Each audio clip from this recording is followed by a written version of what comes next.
ఆంధ్రప్రదేశ్లో కూటమి ప్రభుత్వంలో ఇప్పటి పరిస్థితి ఆల్ ఈజ్ నాట్ వెల్ అన్నట్లే కనిపిస్తుంది. టీడీపీ జనసేన మధ్య సమన్వయం సరిగా లేకపోవడం కూటమి లోపాల ప్రధాన కారణంగా చూస్తున్నారు. రాజకీయ రంగంలో మాత్రమే కాకుండా పాలన విషయంలోనూ ఈ లోపం స్పష్టంగా కనిపిస్తుంది. ముఖ్యంగా రెండు పార్టీల మధ్య కమ్యూనికేషన్ గ్యాప్ ఎక్కువగా ఉంది.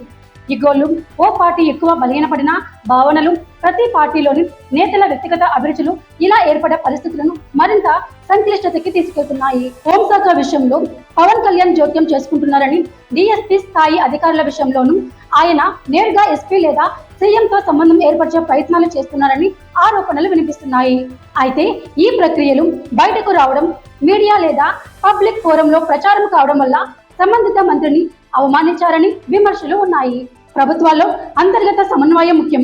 సమస్యల్ని హ్యాండిల్ చేయడం, అన్ని చర్యలను గోప్యంగా జరపడం అవసరం. పార్టీ పరంగానం కోఆర్డినేషన్ లోపము ఉంది.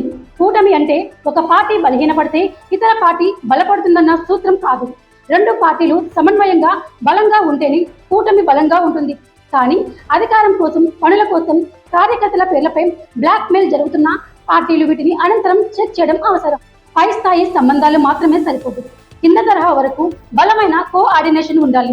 ప్రస్తుతం కూటమి పార్టీలు పాలనపై పూర్తిగా దృష్టి పెట్టి ఉన్నప్పటికీ చంద్రబాబు, లోకేష్ వంటి వారు ఏపీలో పెట్టుబడులు ఆకర్షించడానికి అంతర్జాతీయ పెట్టుబడుదారులతో సమావేశాలు నిర్వహిస్తూ నవంబర్లో సిఐఐ ఇన్వెస్టర్స్ సమ్మిట్ ద్వారా రాష్ట్ర భవిష్యత్ మార్పులను సాధించడానికి కృషి చేస్తున్నారు.